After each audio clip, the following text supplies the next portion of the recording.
বন্ধুগণ, আপনাদেরকে বলছি, আপনার বয়স কি 17 বা 18? তাহলে অবশ্যই কথাগুলো আপনার জন্যে।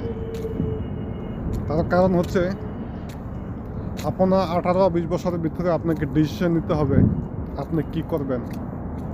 আপনি কি ব্যবসায়ী হবেন, না প্রবাসী হবেন, না সরকারি চাকরি করবেন।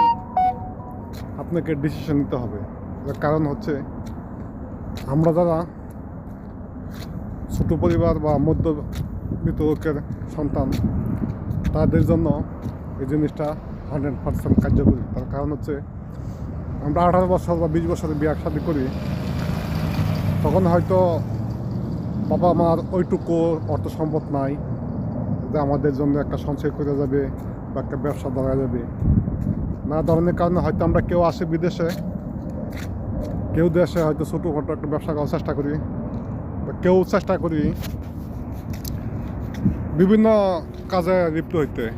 কিন্তু দেখা গেছে আপনি যখন আপনি বিয়ে শাদী করছেন, 2-4 বছর ভালো, একটা সন্তান হয়েছে, আপনার 2টা সন্তান হয়েছে, বা কারো 3টা হচ্ছে, হওয়ার পরে দেখা গেছে আপনি ওদের বর্তমানে বাংলাদেশের যে অবস্থা, ব্যয়বহ খরচ বা স্বাভাবিকভাবে ওদের আপনি তুলতে পারেন নাই, বা আপনি লেখাপড়ার খরচ, ফ্যামিলির খরচ, বাপ মা এখন তো ডায়াবেটিস, হাই প্রেশার, কিডনি, এটি তো মানে অটোমেটিক, যা কিন্তু মরতে হইতে পারে। এদের ব্যয়বহ খরচ আপনি সামলাইতে দেখা গেছে আপনি হিমজিম খেয়ে যাচ্ছেন।